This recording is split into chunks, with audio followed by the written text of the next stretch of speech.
Now let me discuss the drug of choice for various seizures. First, drug of choice for absence seizures, it is valproate. Drug of choice for generalized tonic-clonic seizures, that is grand mal epilepsy, it is again valproate.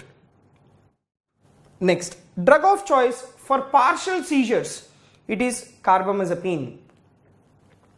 Drug of choice for myoclonic seizures, it is again valproic acid. Drug of choice in case of atonic seizures, which are also called akinetic seizures, it is again valproate.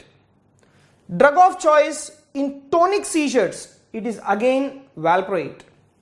Drug of choice in case of clonic seizures, it is valproic acid, right? So valproic acid is the drug of choice in many types of seizures, whereas you take drug of choice in case of infantile spasms, it is adrenocorticotropic hormone, that is ACTH.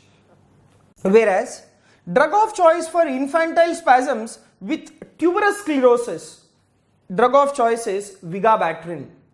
Next, drug of choice for febrile seizures, it is diazepam via perrectal route is the drug of choice, right? So for febrile seizures, diazepam via perrectal route is the drug of choice.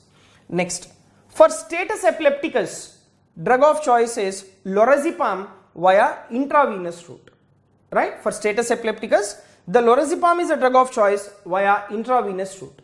Next, seizures in eclampsia, drug of choice is magnesium sulfate.